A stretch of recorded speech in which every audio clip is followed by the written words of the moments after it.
Hello everyone, my name is Rahul. Today I will discuss about the ecology.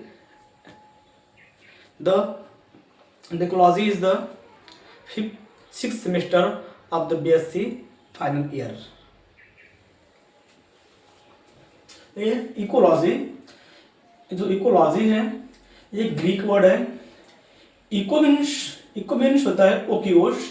ओकियोस means होता है home या habitat. ठीक है, ओकियोस means होता है होम या हैबिटेट होता है. ये है वर्ड है लॉजी. लॉजी मीन्स होता है लागस. लॉजी मीन्स होता है लागस होता है. और लागस मीन्स होता है स्टडी, यानी उसका अध्ययन करना. इसे बोलते हैं लॉजी या लागस. यह है इकोलॉजी. यह है इकोलॉजी. यह है interaction of living organism with their environment. यानी कि जो भी लिविंग ऑर्गेनिज्म है अगर उसका इंटरेक्शन इन्वायरमेंट के साथ है तो उसको हम कहेंगे इकोलॉजी. ये है ecology. Ecology term is given by, ecology term is given by, यानी कि जो इकोलॉजी टर्म है उसको किसने दिया था. इकोलॉजी टर्म को किसने दिया था तो वह है अर्नेस्ट हेकेल. इकोलॉजी टर्म शब्द को अर्नेस्ट हेकेल ने दिया था. और उसके दूसरे साइंटिस्ट हैं उडम. जो उडम है इनका कहना था ecology is structural and functional unit of nature. यानी कि जो इकोलॉजी है यह स्ट्रक्चरल एंड फंक्शनल यूनिट है नेचर की. इकोलॉजी उसको उडम ने कहा है. यह components of ecosystem. Components of ecosystem यानी कि जो इकोसिस्टम होते हैं उनके कितने कंपोनेंट्स होते हैं. उसके दो कंपोनेंट्स हैं. इसके दो कंपोनेंट्स हैं. पहला है बायोटिक, दूसरा है एबायोटिक. पहला है बायोटिक, दूसरा है एबायोटिक. हम उसे बोलते हैं बायोटिक जो लिविंग बींग्स होते हैं, उसे हम बोलते हैं बायोटिक.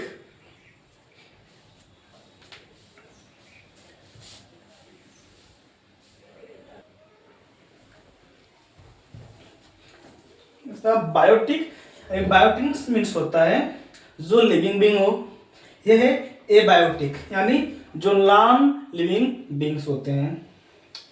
ठीक है, interaction of living organism with each other is called biotic interaction. यानी कि जो भी लिविंग बींग्स हैं अगर उनका इंटरेक्शन विद द नेचर के साथ होता है उसे हम बोलेंगे बायोटिक इंटरेक्शन. अगर दूसरा मैं कहूँ एबायोटिक यानी कि interaction of living organism, living organism के साथ विथ देयर इन्वायरमेंट और इन्वायरमेंट के साथ जो हो इंटरेक्शन से बोलेंगे एबायोटिक इंटरेक्शन. ठीक है दोस्तों, इसमें और भी टर्म्स हैं उसको भी हम डिस्कस करते हैं. इसको हम पहले बोर्ड में फिलअप हो गया सो मिटा लेते हैं और जो आगे का टर्म है उस पर हम डिस्कस करते हैं.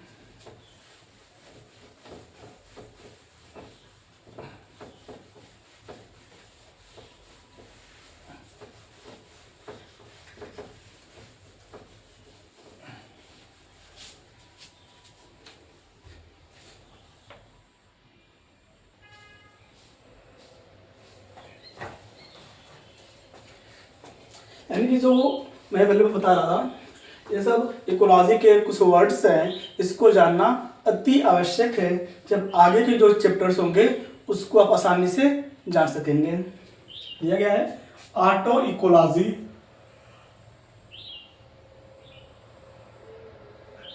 यानी कि हम किसे कहेंगे ऑटो इकोलॉजी.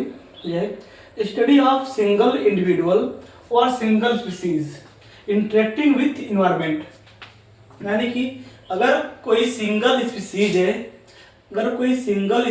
है, अगर उसका इंटरेक्शन हो रहा है विथ द इन्वायरमेंट, अगर उसका इंटरेक्शन इन्वायरमेंट के साथ हो रहा है, उसे हम कहेंगे ऑटो इकोलॉजी, यानी कोई सिंगल स्पीसीज है।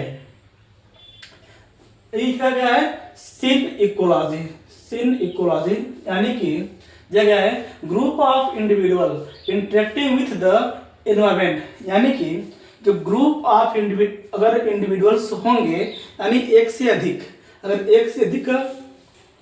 है, अगर उसका इंटरेक्टिंग होगा या इंटरेक्शन होगा विथ द एनवायरमेंट, तो उसे हम कहेंगे सिन इकोलॉजी। यहाँ पे डिफरेंट क्या है, इसमें बस सिंगल स्पीसीज ही है, इसमें क्या है ग्रुप में है, इसमें बस ग्रुप में है। जब कोई ग्रुप में रहेगा और जब उसका इंटरेक्टिंग या इंटरेक्शन विथ द इन्वायरमेंट होगा, उसे कहेंगे सिन इकोलॉजी। और जो टर्म्स हैं इकोलॉजी के, उसको हम लेकर आएंगे किसी अगले वीडियो में। तब तक के लिए मिलते हैं किसी नेक्स्ट वीडियो के साथ। अब इस वीडियो को लाइक, शेयर, सब्सक्राइब करना ना भूलें।